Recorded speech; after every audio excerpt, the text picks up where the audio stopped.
सन्माननीय अध्यक्ष महोदय, लक्षवेधी क्रमांक 4. अध्यक्ष महोदय वितरित केल्याप्रमाणे. अध्यक्ष महोदय, सिडकोच्या माध्यमातून या नव्या मुंबईमधल्या पनवेल आणि उरण तालुक्यामधल्या पाण्याच्या संदर्भामधली लक्षवेधी आहे. अध्यक्ष महोदय, लांबलचक उत्तर दिलेलं आहे आणि या उत्तरामध्ये मग नावाशेवा टप्पा 3, मोरबे, हेटवणे, कोंडाणे, बाळगंगा सगळ्या धरणांचा इतिहास जवळपास या ठिकाणी दिलेला आहे. अध्यक्ष महोदय, याच्यामध्ये बाळगंगापासून सर्व प्रकल्प हे आता अर्धवट स्थितीत आहेत किंवा कामं चालू स्थितीमध्ये आहेत आणि याच्यामधून होणारा पाणी पुरवठा तुटवडा होत राहतो. पाण्याची पाईपलाईन याच्यामध्ये सातत्यानं गळत राहते.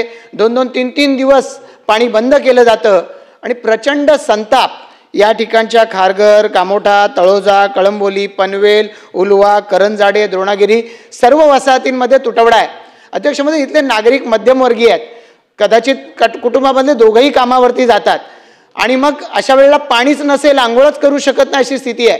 लाखांचे, काहींनी करोडोंचे फ्लॅट घेतलेत आणि आंघोळीला पाणी नाही, टॉयलेटला पाणी नाही अशी स्थिती आहे. अध्यक्ष महोदय, या मंडळींची चिडचिड, यांचा संताप हा पाहिल्यानंतर आमच्यासारख्या लोकप्रतिनिधीला घरात बसू नये वाटतं. कारण सकाळ सकाळी येऊन ठेपतात, दिवाळीच्या दिवशी घरामध्ये आंघोळीला पाणी नाही असं येऊन सांगतात. अधिकाऱ्यांवरती याचा काही फरक पडत नाही.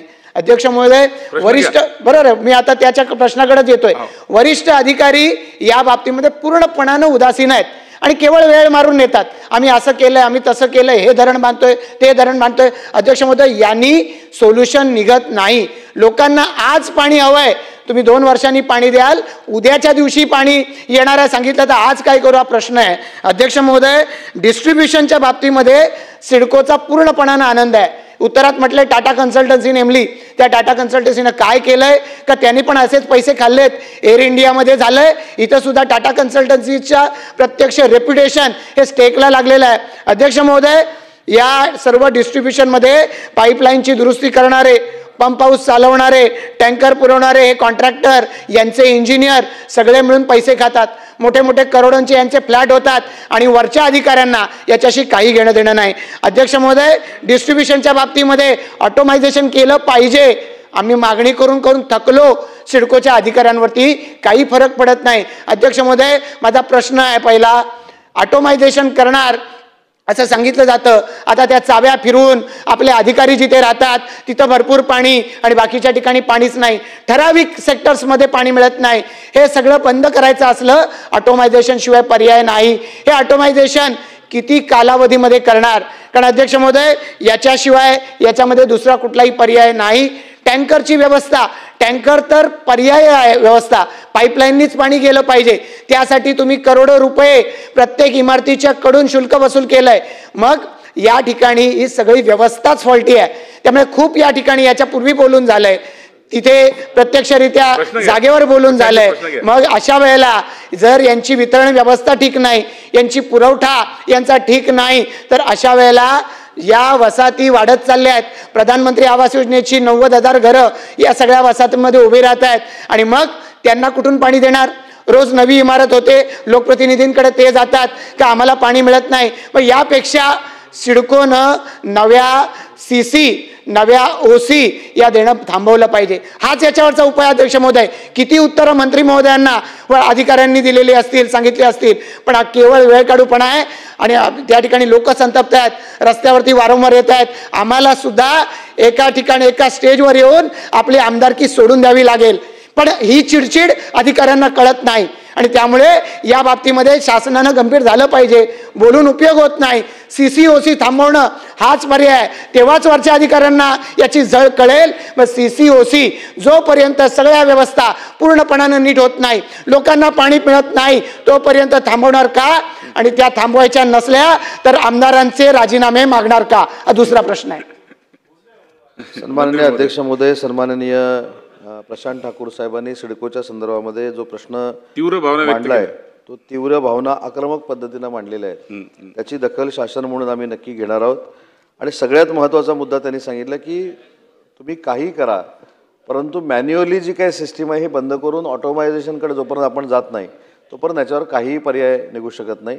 त्याच्यामुळे मी आज सभागृहातनं सिडकोला निर्देश देतो की पुढच्या 2 महिन्याच्या आत ऑटोमायझेशनचं टेंडर निघालं पाहिजे. त्याच्यामधली आधुनिक तंत्रज्ञान वापरून जिथे लिकेजेस आहेत, अन्य काही गोष्टी आहेत त्या थांबवल्या गेल्या पाहिजेत. हे निर्देश सभागृहाचे आहेत आणि त्या पद्धतीनं सिडकोनं कारवाई करावी हे आज सभागृहातनं मी निर्देश देतोय. दुसरी महत्त्वाची गोष्ट सन्माननीय सदस्यांनी सांगितले की या संदर्भामध्ये ओसी आणि CC थांबवल्या पाहिजेत.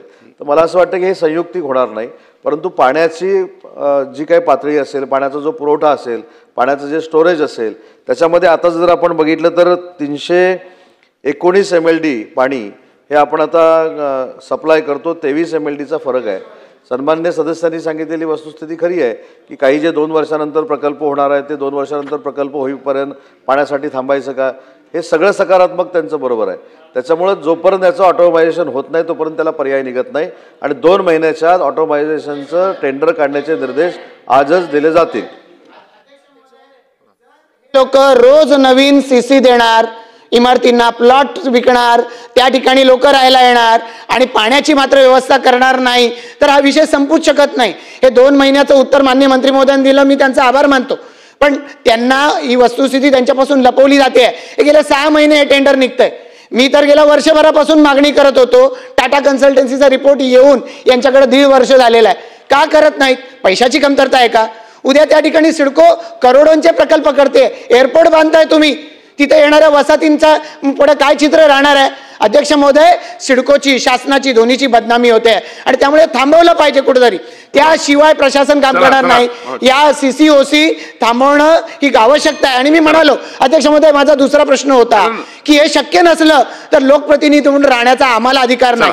मग लोकप्रतिनिधी तिथून निवडून येऊ नयेत, शासनाला शिफारस करा. नाही, सन्मान्य सदस्यांच्या भावना तीव्र आहेत, पण असं सभागृहातनं राजीनाम्याची शिफारस होत नाही. माझे सन्माननीय सदस्य प्रशांत ठाकूर साहेब अतिशय जवळचे मित्र आहेत.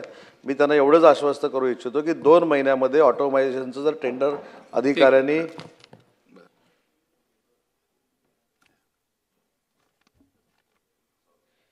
अधिकाऱ्यांनी जर ऑटोमायझेशनचं टेंडर सभागृहामध्ये आश्वासन दिलेलं असताना किंवा निर्देश दिलेले असताना जर काढलं नाही तर पुढच्या अधिवेशनामध्ये सिडकोच्या अधिकाऱ्यांवर देखील कारवाई केली जाईल. चला पुढे जाऊयात. यूट्यूबवर सुद्धा रायगड टाइम्स सर्च करा आणि पहा रायगडच्या कानाकोपऱ्यातील प्रत्येक बित्तम बातमी. आणि हो, लगेच सबस्क्राईब बटनवर क्लिक करायला विसरू नका. रायगड टाइम्स, आपलं चॅनल, आपला आवाज.